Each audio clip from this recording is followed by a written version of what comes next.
श्री परीक्षित जी महाराज कहते हैं, गुरुदेव, प्रभु का एक प्रेमी हुआ है, उस प्रेमी, उस सखा की पावन कथा हम आपसे सुनना चाहते हैं।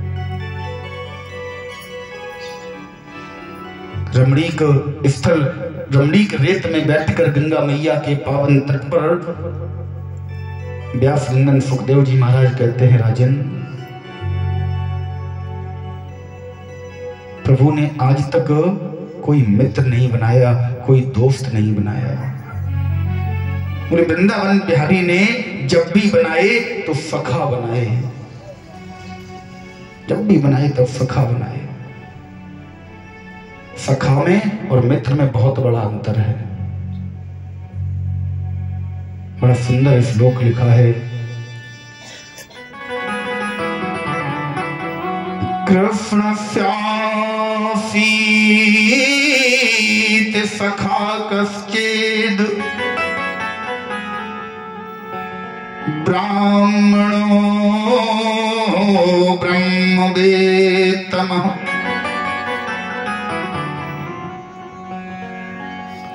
विरक्त इंद्रियार्थेषु प्रशांतात्मा जितेंद्रिय। महाराज, इस श्लोक में साफ लिखा है, शब्दों पर ध्यान दें। कृष्णस्यासीत, कृष्ण का आसीत माने था, सखा कश्चिद, कश्चिद माने होता है कोई, ब्राह्मणो ब्रह्मवेत्तम, ब्राह्मण है और ब्रह्मवित्तमा है। ब्रह्मवित्तमा अर्थात ब्रह्म को जानने वाला। श्रीमद् भागवत महापुराण की कथा में कहीं भी इनका नाम सुदामा नहीं दिया गया,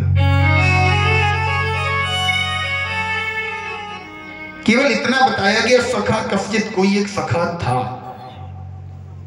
सुदामा नाम का केवल एक माली है जिसका वर्णन, जिसका नाम खुले शब्दों में श्रीमद् भागवत महापुराण में लिखा है।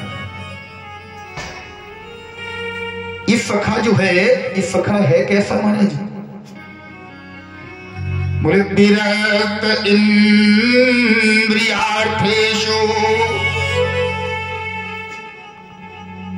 विरक्त है, गृहस्थ आश्रम में रहते हुए भी विरक्त का चोला ओढ़ रखा है। मैंने कई बार बोले महाराज, अगर विरक्त होना है ना महाराज, अगर प्रभु के चरणों में प्रीत लगानी है तो जरूरी नहीं है कि घर से बाहर निकलकर वन में जाओ, कहीं आश्रम में रहो, गेरुआ वस्त्रों को पहनो, कंठी धारण करो, नहीं। गृहस्थ आश्रम में रहकर भी, घर में रहकर भी आप विरक्त बन सकते हैं।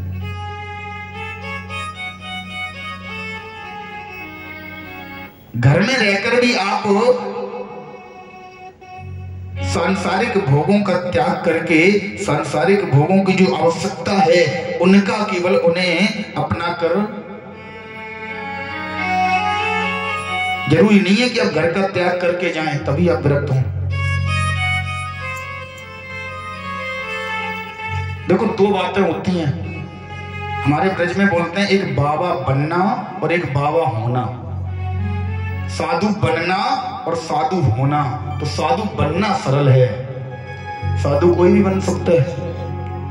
गेरुआ वस्त्र पहनो, पीले कपड़े पहनो, जटाएं रखा लो, दाढ़ी बढ़ा लो, माला डालो 4-6 गले में, बन जाओ बाबा। हमारे ब्रज में एक कहावत है प्रसिद्ध, बोले घर में हो जाए खटपट, खटपट मतलब लड़ाई, घर में हो जाए खटपट, जटा रखाओ चटपट, बन जाओ बाबा झटपट। बाबा बन के किसी भी आश्रम में पहुंच जाओ, खाने को मिलेगा ही 3-4 समय। बाबा बनना, साधु बनना और साधु होना बहुत बड़ा अंतर है। साधु होना क्या है? बोले साधु होना अर्थात मन से विरक्त होना, तन से विरक्त नहीं होना है। जरूरी नहीं है कि हम पैंट शर्ट पहने तो कोई व्यक्ति पैंट शर्ट पहने तो साधु नहीं है। क्या पता कि पैंट शर्ट पहनने वाला, जीन्स पहनने वाला भी हृदय से साधु हो, उसके अंदर भी एक साधु का विचार, साधु का हृदय हो। और यह भी जरूरी नहीं है कि लंबी लंबी जटाएं रखाने वाला, जनेऊ कंठी पहनने वाला, धोती कुर्ता पहनने वाला साधु जरूरी नहीं है, साधु ही है। उसके अंदर भी को विचार भरे हो सकते हैं। देह से साधु मत बनो, बनना है तो हृदय से बनो।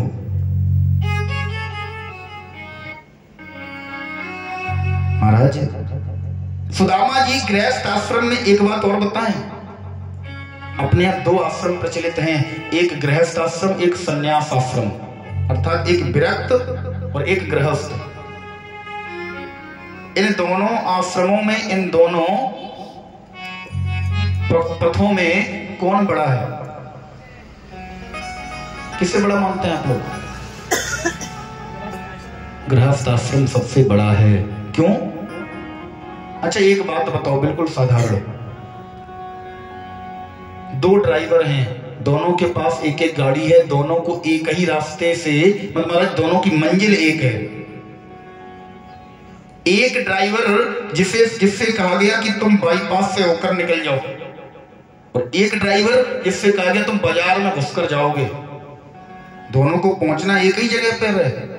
एक से कह दिया तुम बाईपास से होकर निकल जाओ, एक से कह दिया तुम बाजार के अंदर से घुसकर सड़क को, महाराज गलियों से खंबे को बचाकर, भीड़ बचाकर, इस प्रकार से तुम्हें जाना है। अब साहस का काम किसका है? बाईपास से जाने वाले का या बाजार से होकर जाने वाले का? बाजार से होकर जाने वाले का। तो ये गृहस्थ आश्रम जो है ना, ये बाजार से होकर जाने वाला रास्ता है। संन्यास आश्रम बाईपास का रास्ता है। दोनों को पहुंचना उसी परमात्मा के पास है।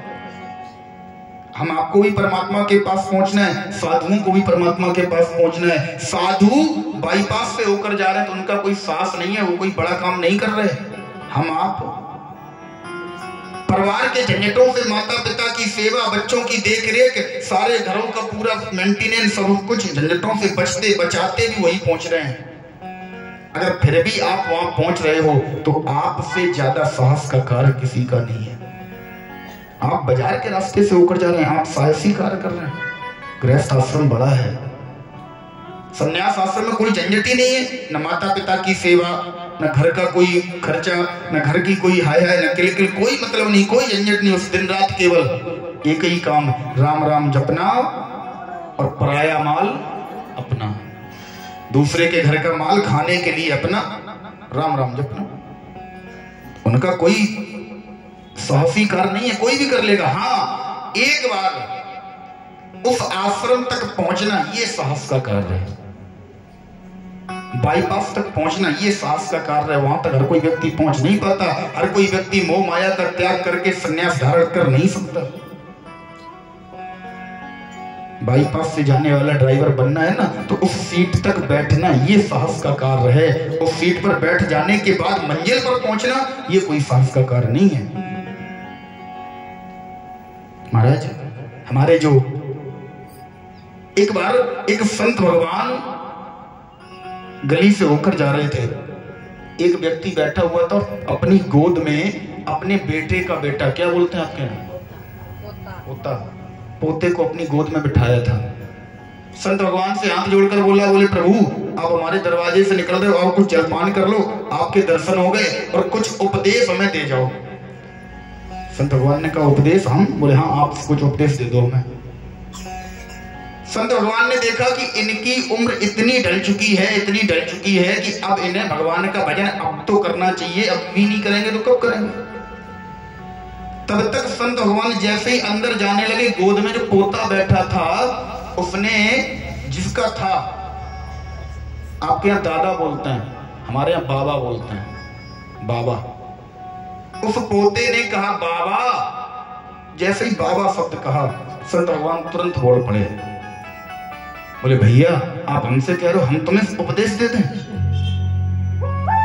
इस तोतली भाषा पर, तुम्हारा पोता जो तुमसे तोतली भाषा में जो शब्द कह रहा है, इस शब्द को केवल पकड़ लो। बोले इस तोतली भाषा पर कुछ तो मन में अब फरमाओ। तोता कहने लगे बाबा अब तो बाबा बन जाओ। अब तो बाबा बन जाओ। अब भी तुम गृहस्थ आश्रम से अपने घर से जुड़े हुए बैठे हो, मोह माया से जुड़े हुए बैठे हो, अभी भी जुड़े हुए बैठे हो। तुम हमसे कह रहे हो हम तुम्हें उपदेश दे रहे हैं, तुम्हारा उपदेश तुम्हारा पोता तुम्हें प्रतिदिन दे रहा है, प्रतिदिन तुमसे बाबा कह रहे हैं, और फिर भी तुम मोह माया से तिजोरी की चाबियां पकड़े जेब में डाले बैठे हो। अब तो घर से बाहर निकलो, अब तो राम राम जपो। महाराज आज बड़ा सुंदर वर्णन है सुदामा जी का। बोले विरक्त इंद्रियार्थेषु प्रशांतात्मा जितेंद्रिय। विरक्त हैं, गृहस्थ आश्रम में रहते हुए बीवी बच्चों के साथ, पत्नी के साथ, बच्चों के साथ रहते हुए भी विरक्त हैं, किसी से कोई मतलब नहीं। और कैसे? इंद्रियार्थेषु, इंद्रियों से विरक्त हैं, अपनी इंद्रियों पर स्वयं का कब्जा है। मन सुदामा जी की मर्जी के बिना कहीं जा नहीं सकता। प्रशांत आत्मा, आत्मा में शांति नहीं प्रशांति है, प्रशांति परम शांति। जिसकी आत्मा में शांति हो, इंद्रियों पर विजय प्राप्त हो। इंद्रियों का राजा कौन है? मन। मन काबू में हो। कुछ कथावाचक या कुछ टीवी सीरियल्स के माध्यम से हम लोगों ने देखा है कि सुदामा बहुत दरिद्र थे, भीख मांगते, इतनी दरिद्र थे, भिखारी। लोगों ने भिखारी प्रदर्शित कर दिया। सुदामा कौन थे? बोले ब्राह्मणों ब्रह्म वेत्तमा। ब्रह्म वेत्तमा, ब्रह्म को जानने वाला। एक चीज विचार करो एक बात पर, जो व्यक्ति ब्रह्म को जानता है, जो व्यक्ति ब्रह्म को जानता है, ब्रह्म को जानने वाला है, ऐसा व्यक्ति भिखारी होगा? जिस व्यक्ति का इंद्रियों पर कब्जा है, इंद्रियों पर जिसका काबू है, उसे कोई मतलब ही नहीं। महाराज, न तो उसे सर्दी सताती है, न उसे गर्मी सताती है, न उसे भूख लगती है, न उसे प्यास लगती है, न उसका हृदय करता है कि आज मुझे ये खाना है, कल मुझे वो खाना है। उसकी कोई जरूरत ही नहीं है। जिस व्यक्ति की कोई जरूरत नहीं है, वो व्यक्ति भिखारी होगा। और एक बात और बताएं महाराज, लोग कहते हैं कन्हैया ने मित्रता निभाई। असल मित्रता अगर निभाई, कन्हैया के हमारे का साहस नहीं था सुदामा के सामने मित्रता निभाने का। क्या मित्रता निभाएगा ये? गोपियों को रोता हुआ छोड़कर चला गया, यशोदा मैया को रोता हुआ छोड़कर चला गया, ये मित्रता निभाएगा? मित्रता इसने नहीं निभाई साहब। मित्रता असल मायने में निभाई तो सुदामा ने निभाई। सुदामा जैसा मित्र होना, सुदामा जैसा सखा होना दुर्लभ है। दुर्लभ नहीं महाराज, असंभव है। ये दोनों कृष्ण और सुदामा एक गुरुकुल में पढ़ते थे। उस गुरुकुल में एक दिन दोनों भाइयों को, दोनों मित्रों को गुरुजी ने एक कार्य सौंप दिया। तुम दोनों भाई आज जंगल से कुछ समिधाएं अर्थात लकड़ियां लेकर आओगे। ये दोनों जंगल से लकड़ियां लेने जा रहे थे। रास्ते में जैसे ही महाराज आश्रम से निकले, गुरु माता ने बुलाया। 2 पोटली में थोड़े से चने लेकर अलग रख लिए। गुरु माता ने विचार किया, दोनों बालक अभी लकड़ियां लेने जाएंगे तो इन्हें ये चने दे दूंगी। तब तक उसी गुरुकुल में दुर्वासा ऋषि का आगमन हो गया। दुर्वासा ऋषि ने आवाज लगाई, माताम भिक्षाम देहि, माते भिक्षाम देहि। मैया ने देखा दरवाजे पर दुर्वासा ऋषि खड़े हैं, भिक्षा मांग रहे हैं। आश्रम में तो कुछ है ही नहीं। ये थोड़े से चने जरूर रखें, और अगर ये चने मैंने दुर्वासा ऋषि को दे दिए तो मेरे दोनों बालक भूखे रहेंगे। शाम तक ये लकड़ियां लेकर आएंगे, कन्हैया और सुदामा दोनों भूखे रहेंगे। मैया बाहर आई, हाथ जोड़े, बोले ऋषिवर आज आश्रम में कुछ नहीं है, आप कल आ जाना, हम कल आपको अवश्य भिक्षा देंगे। प्रभु आज हमें माफ करो, हम क्षमा चाहते हैं, आज हमारे आश्रम में कुछ है नहीं। दुर्वासा जैसा महात्मा, रुद्र अवतार, योग माया से देखा, बोले पोटलियों में चने रखे हुए। अच्छा, मैया ने मुझे चने नहीं दिए। एक ऋषि को मना कर दिया, दो बालकों के मुंह में उन चनों को श्राप दे दिया। बोले जो भी इन चनों को खाएगा वो दरिद्र हो जाएगा। इस त्रिलोकी का सबसे बड़ा दरिद्र वो व्यक्ति हो जाएगा जो भी इन चनों को खाएगा। महाराज दुर्वासा जी जैसे ही आश्रम से निकले, सुदामा भैया तुरंत माता के पास पहुंचे।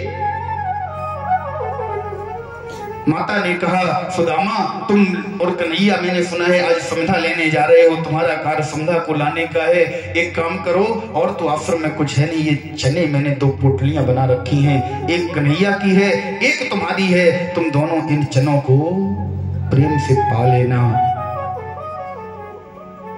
महाराज जैसे ही सुदामा भैया के हाथ में दोनों पोटलियां आई, जैसे ही स्पर्श हुआ, सुदामा भैया सारी बात समझ गए। सारी बात सुदामा भैया के गहन में मस्तिष्क में आ गई। क्यों? बोले ब्राह्मणों ब्रह्म वित्तमा, ब्रह्म को जानने वाले हैं।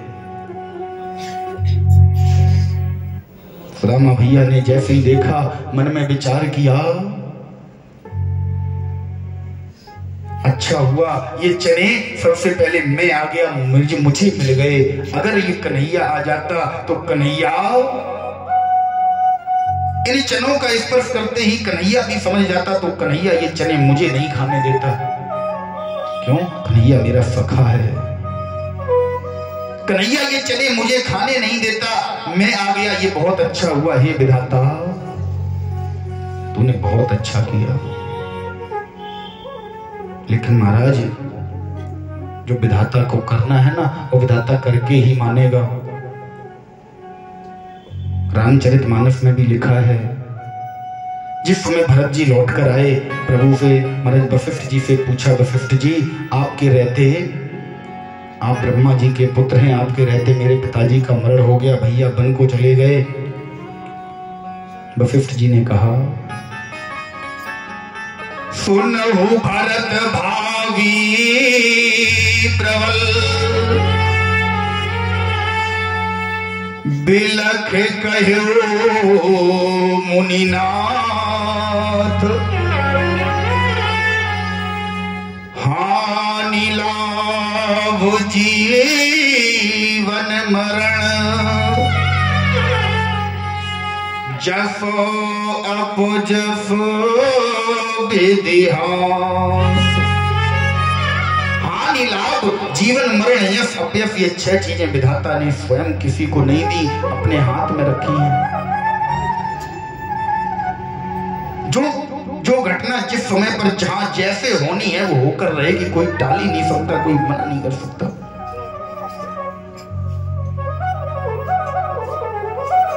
एक बार इंद्र की सभा में सारे देवता आ रहे थे, सारे देवता।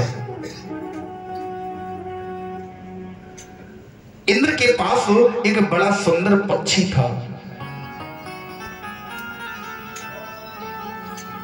उस सभा में वो पक्षी बैठा हुआ था। गरुड़ भगवान भी उस सभा में बैठे थे, पक्षियों के राजा। जैसे ही उस सभा में यमराज का आगमन हुआ तो यमराज की दृष्टि जैसे ही उस पक्षी पर गई तो पक्षी को देखकर यमराज ने हल्का सा मुस्कुरा दिया। और सब यमराज किसी को देखकर मुस्कुरा दें, इसका अर्थ गरुड़ जी ने देखा, बोले इस पक्षी को देखकर यमराज मुस्कुरा रहे हैं। गरुड़ जी समझ गए, हमें लगता है यमराज भी जब सभा को खत्म करके जाएंगे तो इस पक्षी को अपने साथ ले जाएंगे। बड़ा सुंदर प्यारा सा पक्षी है। गरुड़ भगवान को दया आ गई, उस पक्षी को अपने पास बुलाया, बोले तुम यहां आओ, हम तुम्हें ऐसी सुरक्षित जगह पर पहुंचा देते जहां यमराज तो क्या, यमराज की परछाई भी नहीं तुम्हारे पास पहुंचेगी। तुरंत गरुड़ भगवान ने अपने पंख खोले, पंख पर पक्षी को बिठाया और लेकर उड़ गए। 4000 मील दूर जाकर एक गुफा में उस पक्षी को बैठा दिया।